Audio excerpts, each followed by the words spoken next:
Bonjour et bienvenue, merci de nous retrouver pour ce troisième volet de la saga sur la découverte des pneus. Eh bien oui, ces pneus qui sont tellement spécifiques et qui permettent de garder le contact entre la moto et la route, bref, que vous restiez en vie, c'est hyper important. Un pneu, c'est encore plus important que toutes les assistances électroniques que vous pouvez avoir. Vous avez déjà découvert les deux émissions précédentes qui étaient à la fois sur les matières, eh bien oui, le caoutchouc, les polymères, les tringles, le tissu, et oui, le tissu, les barres métalliques qui sont à l'intérieur d'un pneu, les différentes parties d'un pneu. Vous avez aussi dans la deuxième émission suivi bien toute la fabrication dans l'usine Dunlop de Montluçon. Et bien maintenant on va vous expliquer comment on conçoit un pneu. Et bien oui, avant d'avoir les matières et avant d'aller sur la fabrication, de construire les moules, et bien il faut tout simplement penser à qu'est-ce qu'on veut faire aujourd'hui. C'est facile. Ah bah faut que oui. ça dure longtemps, il faut que ça fasse beaucoup de kilomètres, il faut que ça tienne bien sur la route et sous la pluie. Eh oui, eh ben nous ça nous paraissait évident, mais la preuve c'est qu'en 25 ans il y a eu quand même beaucoup d'évolutions. C'est l'objectif de cette émission et de ce troisième et dernier numéro. Bonjour. Ça commence par quoi, Maxime, le développement d'un pneu? Alors le développement d'un pneu moto chez Dunlop, ça commence par une étude de marché. C'est le motard qui va dire je veux tel pneu. Exactement. Mais le client, il veut toujours la même chose, il veut plus de grippe, il veut que ça tienne sous la pluie, et puis il veut que son pneu il dure 30 000 km, non? Donc l'étude de marché, elle est très simple, elle est basée juste sur ces points-là. Certes, c'est le plus important et ça va faire partie du cahier des charges, mais il s'agit aussi de s'adapter à l'évolution du marché. Les constructeurs moto inventent de nouveaux véhicules, il y a de nouvelles tendances, et donc il faut suivre cela. Il faut suivre également ce que font nos concurrents. Le point le plus important que vous avez en tête, vous, en tant qu'ingénieur, pour vous dire ça c'est important dans le pneu? La performance, et aujourd'hui, peut-être la plus importante, c'est l'adhérence sur le sol mouillé. C'est ça qui est le plus dur à réaliser et à aboutir? Aujourd'hui, oui. Plusieurs éléments du pneumatique rentrent en compte pour cette performance et il faut s'assurer qu'ils soient bien combinés, compatibles les uns les autres pour produire cette performance sans par ailleurs dégrader d'autres tels que l'usure par exemple. Combien de temps il s'écoule entre le moment où vous dites tiens, le prochain pneu ça sera le Road Smart 4 et le moment où le premier pneu sort de cette usine de Montluçon? Il s'écoule de 12 à 18 mois. Voilà, donc l'étude de marché de laquelle va découler le cahier des charges. Donc le cahier des charges, ça va être des objectifs clairs en termes de coût, de délai, de motos qui vont être la cible de ce produit, donc de dimensions, les dimensions du pneumatique qu'il va falloir créer, mais c'est aussi naturellement les performances. La tenue à la charge, la tenue à la vitesse, la durabilité, l'adhérence sur route sèche et route mouillée. Nous avons l'usure, nous avons la forme d'usure, la maniabilité et ce pneu neuf, mais également pneu usé, puisque nous tenons à ce que le produit maintienne ses performances et conserve ses performances tout au long de sa vie.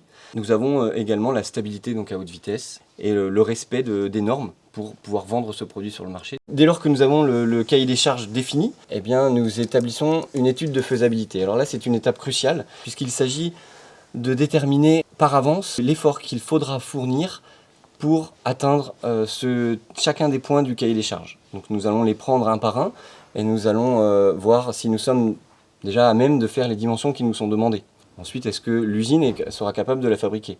Si ce n'est pas le cas, eh bien, il faudra prendre en compte dans ce projet une amélioration de la machine de fabrication dans l'usine. Est-ce que pour le Road Smart 4, justement, ça a obligé à faire des modifications dans le processus de l'usine elle-même? Oui, exactement. Pour pouvoir utiliser un JLB, donc un fil seul, non gommé, il a fallu modifier les machines de fabrication.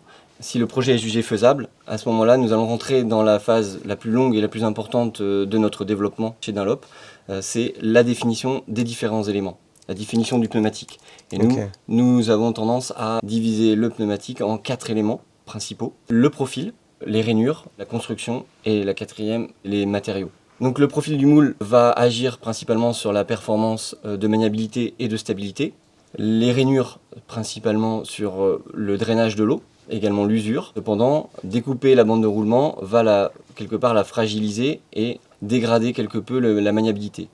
Donc on voit déjà ici qu'il y aura un compromis ou une optimisation à effectuer entre ces deux paramètres. Ensuite, la construction est garante de nombreuses performances, principalement la maniabilité et la stabilité. Puis le dernier élément, ce sont les matériaux.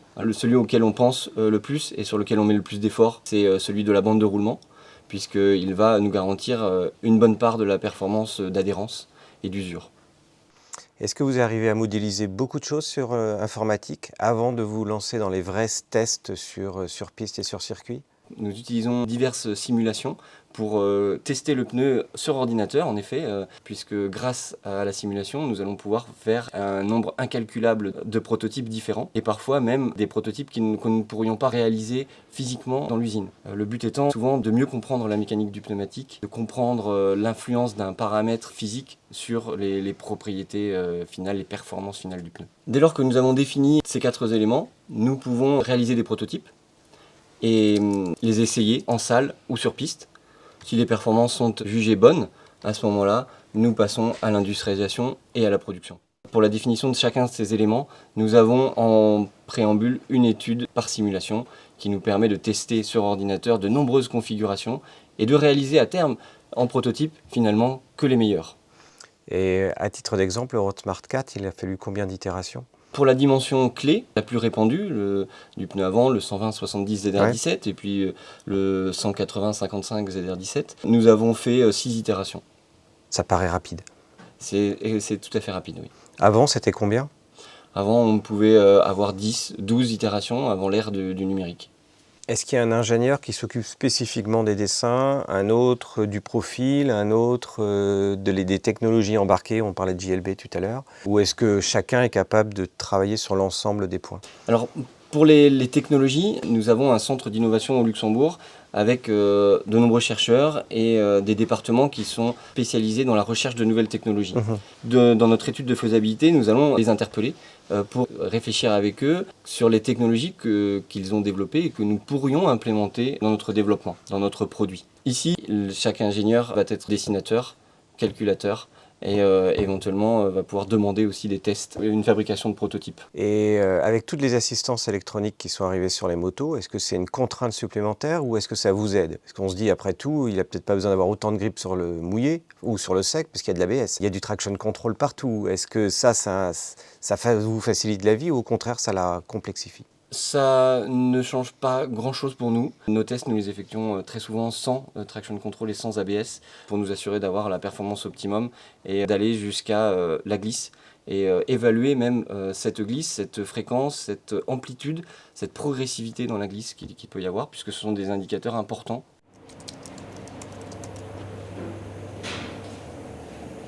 Nous devons réaliser de nombreux tests sur nos pneumatiques. Donc, tous ceux-ci sont notés pour être testés en grande vitesse sur cette machine-ci qui comporte 2 bras qui nous permet de tester en parallèle 2 pneumatiques. Donc, vous voyez un tambour rouge au centre qui tourne à une certaine vitesse. Alors il va débuter à un premier palier assez bas et puis pendant 10 minutes. Puis toutes les 10 minutes il va monter de 10 km/h en 10 km/h pour atteindre la vitesse maximum réglementaire pour cette dimension de pneu. Et cette machine est capable de monter jusqu'à 400 km/h. Et nous faisons pour les pneus compétition des tests jusqu'à ces vitesses-là. Vous testez le pneu jusqu'à sa rupture en termes de vitesse aussi? Nous allons jusqu'à la rupture du pneu dans certains tests de développement. Pour les tests purement réglementaires que nous allons effectuer sur le produit fini, juste avant l'homologation et la relâche technique ou la relâche en production. Là, nous allons nous contenter simplement d'une marge de sécurité qui va être de 2 à 3 paliers supplémentaires, donc au-delà de la vitesse cible réglementaire. Donc les 2-3 paliers supplémentaires, c'est 10, 20, 30 km/h supplémentaires. Exactement. On voit que le pneu, il est vraiment sur sa bande de roulement là. Vous le testez aussi entre guillemets sur l'angle? Oui, la réglementation ne l'impose pas, mais nous avons la possibilité avec cette machine et nous le faisons parce qu'en effet il est aussi très important de savoir si le pneu est capable de supporter la vitesse dans toutes les phases de sa vie, donc également sous inclinaison. Et dans le test, est-ce qu'il est possible de tester entre guillemets le poids de la moto? La charge imposée au pneumatique est réglementée et correspond en effet à celle du véhicule cible, plus les passagers, plus une marge de sécurité. Et donc le pneu est sous contrainte de charge très importante. Et là je vous représente une machine que l'on utilise nous que pour la tenue à la vitesse, mais nous avons d'autres équipements dans d'autres salles, exactement du même type, qui sont dédiés en effet à la durabilité du pneumatique. Comment vous savez quel test il faut faire sur quel pneu en fait? Est-ce que c'est inscrit sur le pneu à la base? Nous choisissons les tests en fonction de l'endroit où nous voulons vendre le pneu. Si nous voulons vendre en Europe, nous avons un certain panel de tests à effectuer et puis d'autres selon la destination. Donc aux États-Unis, nous aurons des tests additionnels. Est-ce qu'il y a une norme, est-ce que c'est la norme européenne ou américaine ou asiatique qui est la plus compliquée ou la plus difficile? Peut-être la norme chinoise. Pourquoi? Parce que les conditions de test sont un peu plus sévères en termes de pénétration du pneu et en termes de température à laquelle le test doit être roulé. Donc voici la mesure qui nous permet de tester la pénétration du pneumatique. Donc nous insérons le pneumatique ici. Nous avons une pige qui va être progressivement enfoncée dans le pneumatique. Tout est réglementé selon la dimension du pneumatique. Nous allons avoir à déplacer la pige d'un certain nombre de millimètres sans que le pneu soit percé. Donc même si en l'occurrence, là on a une pige qui est assez épaisse, qu'on rencontrera assez rarement par rapport à un clou ou à une vis qui peut rentrer plus facilement. Donc la norme va quelquefois, pas obligatoirement utile, vous amène à faire des changements dans le pneu qui ne représentent pas la vie réelle. Oui, en effet. Mais cependant, ça nous permet tout de même quelque part d'assurer au client d'avoir un produit qui est extrêmement robuste. Ça veut dire que pour vos tests, vous avez toutes les tailles de jantes disponibles ici? Et en plusieurs exemplaires parfois, pour gagner du temps et accélérer le développement, nous sommes amenés à devoir faire plusieurs tests en parallèle. Ce sont exactement les mêmes jantes que celles qu'on peut acheter sur le marché ou elles ont des caractéristiques de poids ou de matériaux différents? Ces jantes sont normalisées, donc elles ont une forme très précise, puisque les manufacturiers de motos ont des formes, eux, un peu atypiques parfois. La norme a imposé une forme de jante pour être sûr que les tests soient faits toujours dans les mêmes conditions. Eh bien voilà, vous savez tout sur les pneus. La fabrication, les ingrédients, la conception. Donc pensez à renouveler suffisamment vos pneus, parce que c'est vrai qu'après on n'y pense pas, soit ils sont sous-gonflés, soit ils sont surgonflés, soit ils sont usés, on s'en rend pas compte, mais c'est vraiment ultra important d'avoir des bons pneus sur une moto. Donc n'hésitez pas à les vérifier et à les changer. Et vous le savez, il y a également une émission dédiée au montage d'un pneu. On vous explique comment se fait un montage de pneus de A à Z pour que vous aussi, vous puissiez le faire vous-même. Mais comme le disait Sandrine, la pression des pneus, c'est hyper important. À 0,1 ou 0,2 bar de différence, on peut vraiment sentir, notamment quand c'est l'avant qui est concerné. Bref. Bonne route à vous, merci de nous avoir suivis pendant cette saga sur les pneus et on vous invite à revenir très très vite sur la chaîne pour d'autres émissions garage et pas uniquement nos émissions hebdo, pour tout savoir notamment sur un organe clé de la moto, eh bien la batterie. Ciao! Salut!